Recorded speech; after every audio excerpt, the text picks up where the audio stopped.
La première bataille navale.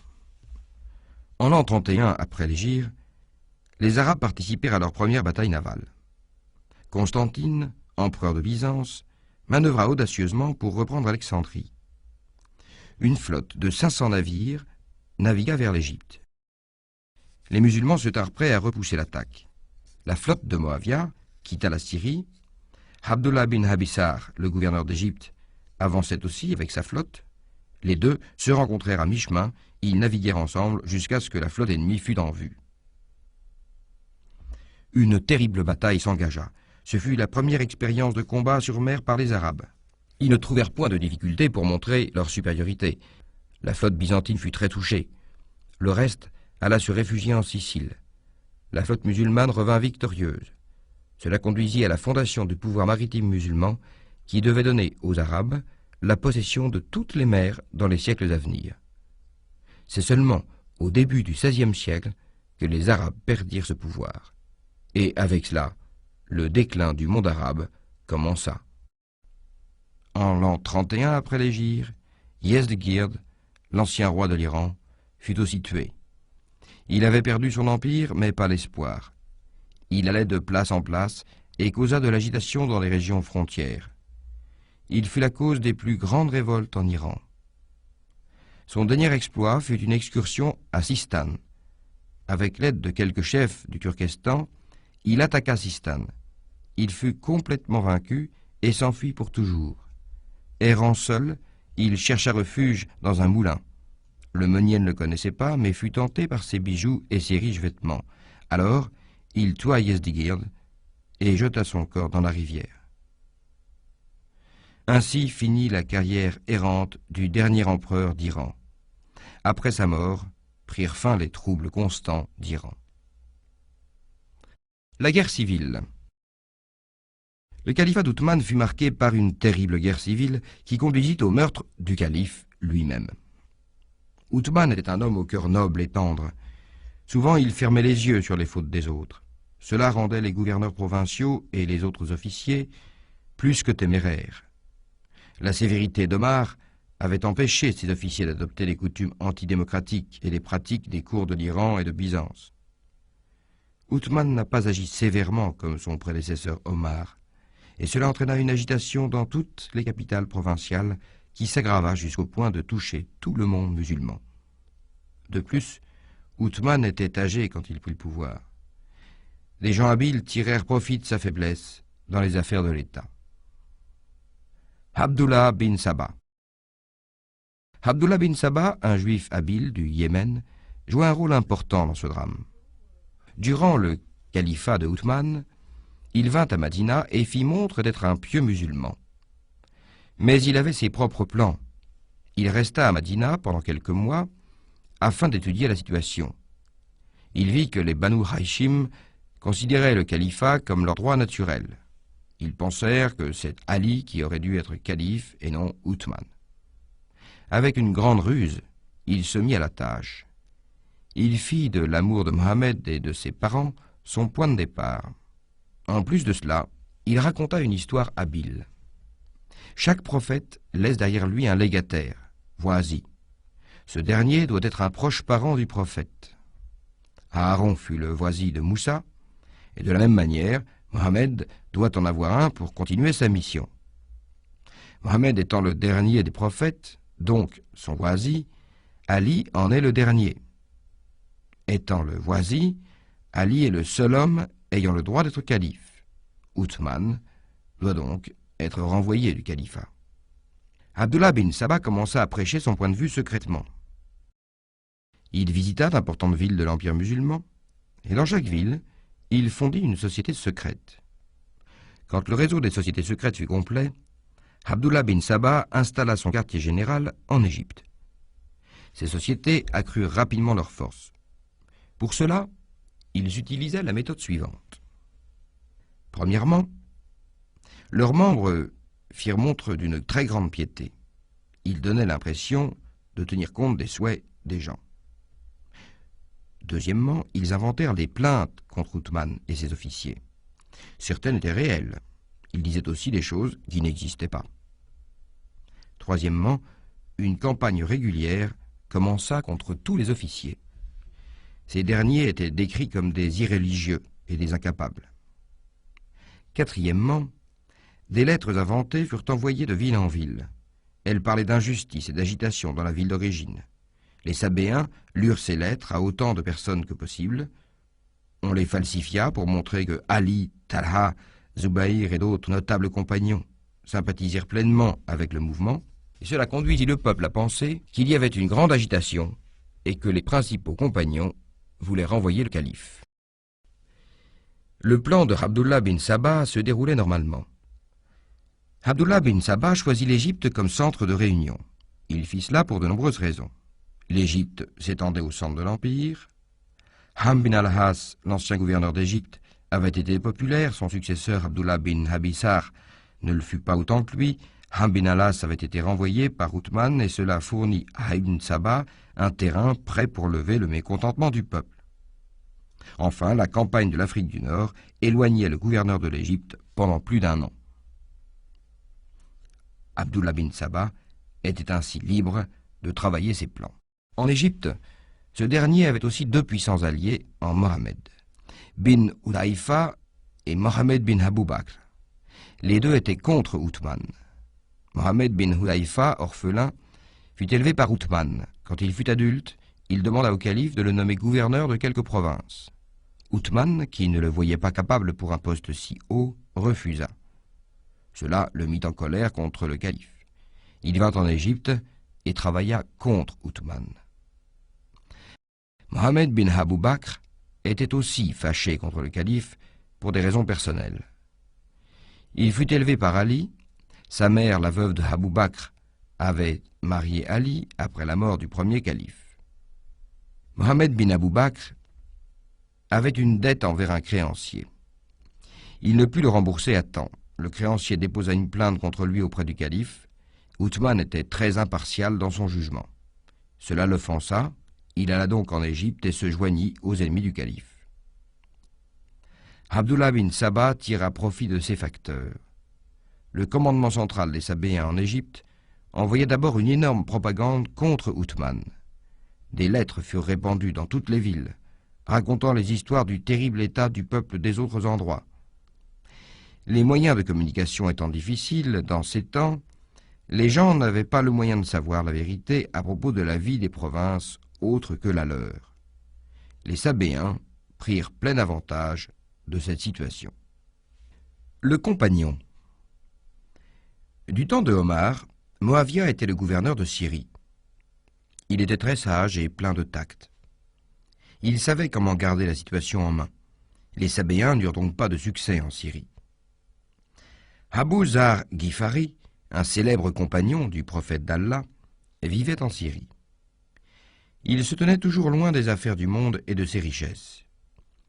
Il pensait que le revenu public devait être dépensé pour les pauvres au moment où il était reçu.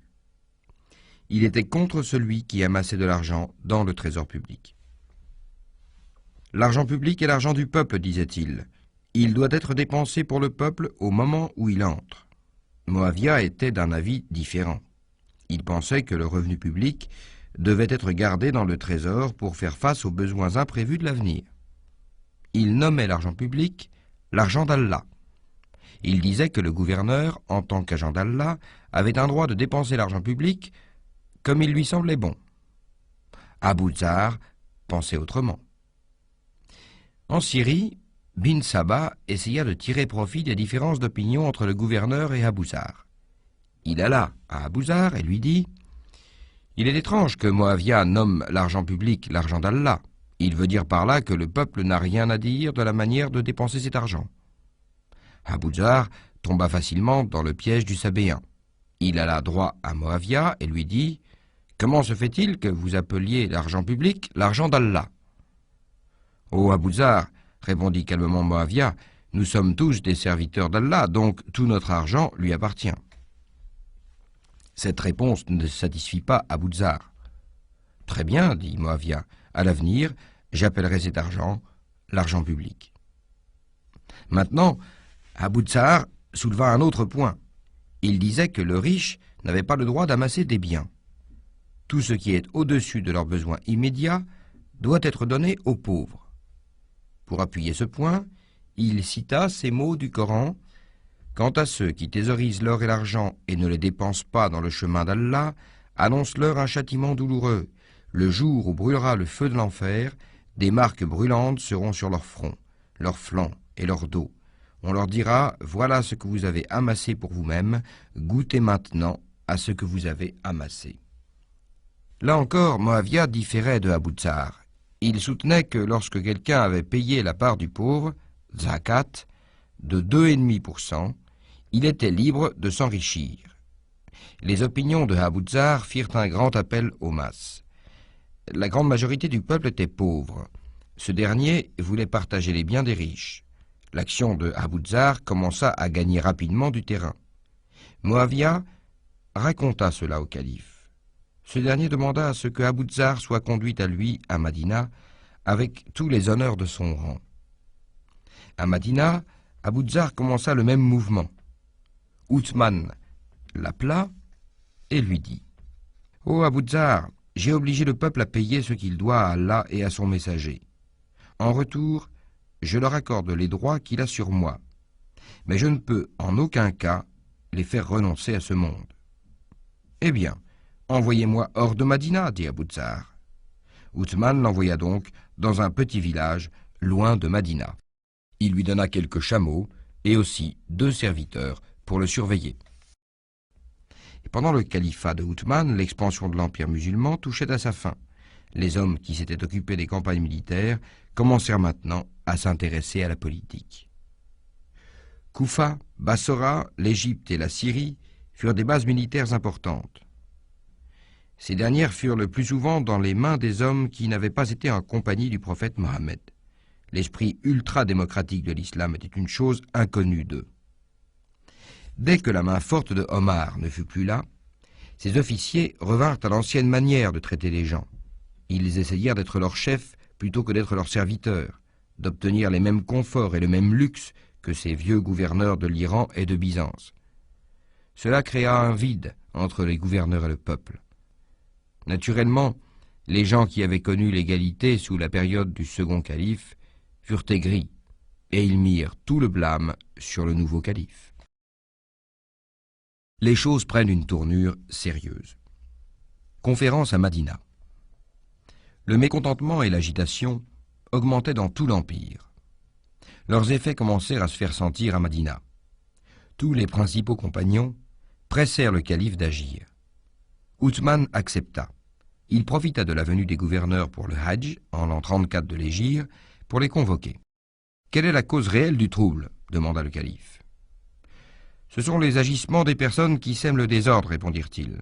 Ils traînent dans la boue le calife et ses officiers et veulent renverser le gouvernement. »« Comment mettre un terme à cela » demanda Uthman. Il y eut plusieurs suggestions, mais tous furent d'accord sur une. Ils dirent que le calife doit être sévère envers les coupables. Uthman ne fut pas d'accord. Dans son discours, il dit à ses gouverneurs « J'ai entendu vos opinions. J'ai peur que ce ne soit le mal prédit par le prophète Mohammed. S'il en est ainsi, je ferai ce que je peux avec toute ma bonté et mon pardon. Je prouverai par mes actions que je n'étais pas faible en faisant du bien au peuple. Je ne permettrai qu'aucun blâme ne pèse sur moi quand je paraîtrai devant Allah. Je suis sûr que le mauvais moment viendra. Cependant, béni sera Uthman s'il donne sa vie et fait retarder la malédiction. » La conférence prit fin. Uthman permit aux gouverneurs de rentrer chez eux. Moavia dit « Ô chef des croyants, Madina n'est plus un endroit sûr pour vous. Il est préférable que vous veniez avec moi en Syrie. » Uthman répondit « Même si ma tête devait être coupée, je ne quitterai pas Madina. Aucun prix ne peut m'éloigner du voisinage du prophète d'Allah. » « Dans ce cas, permettez-moi d'envoyer quelques troupes de Syrie, dit Moavia, qui vous serviront de garde. »« Non, fut la réponse, je ne veux pas que les gens vivant dans l'entourage du prophète d'Allah soient troublés. » Puis le calife envoya 4 hommes dans les provinces pour faire des rapports sur la situation. 3 d'entre eux revinrent avec un rapport normal. Ammar bin Yassir, qui fut envoyé en Égypte, ne revint pas. Le gouverneur d'Égypte informa le calife que Ammar avait déserté et s'était joint aux Sabéens. Leurs chefs, venant de chaque province, décidèrent de se rencontrer à Madina. Ils devaient étudier la situation dans la capitale et décider du cours futur de l'action. Ils se réunirent donc à Madina. Le calife vint à savoir leur venue. Il leur envoya 2 hommes à qui ils se fiaient. Les 2 hommes revinrent avec un rapport alarmant. Ils dirent au calife que les chefs étaient dans le mal. Leur plan était de repartir chez eux et de raconter au peuple que le calife avait refusé d'écouter leurs complaintes. Ils avaient projeté de marcher sur Madina à la tête de grandes troupes l'année suivante et de tuer le calife.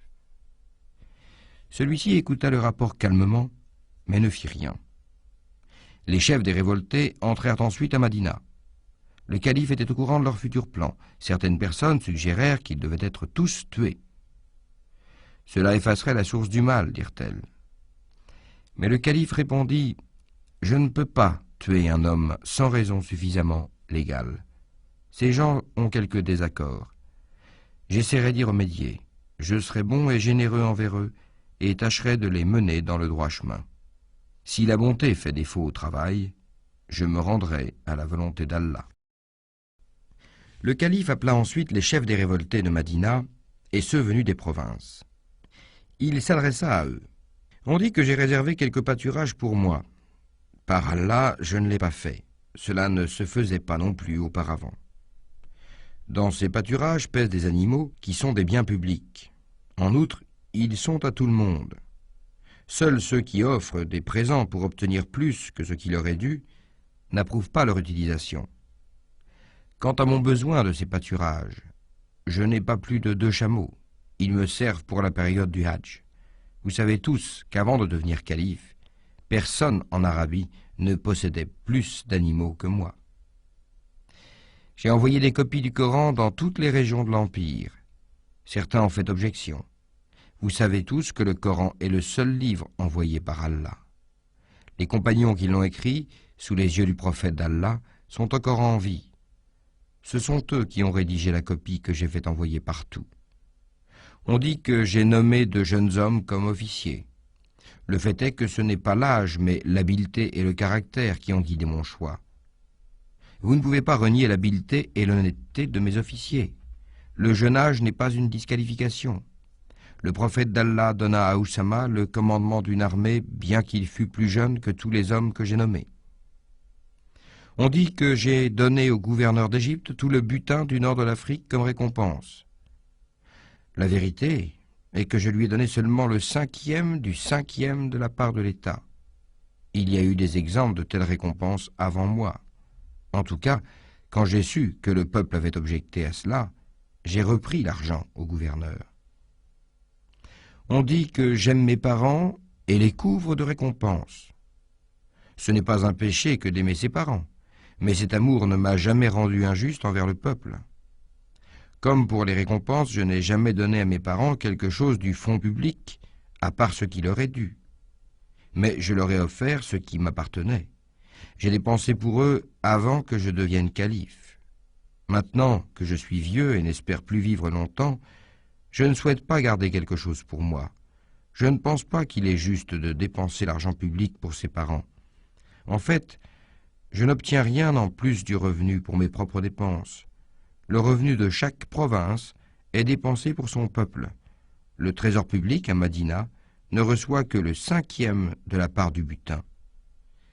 Cet argent est dépensé par le peuple lui-même en cas de besoin. On dit que j'ai donné des terrains à mes amis. Ce n'est pas vrai.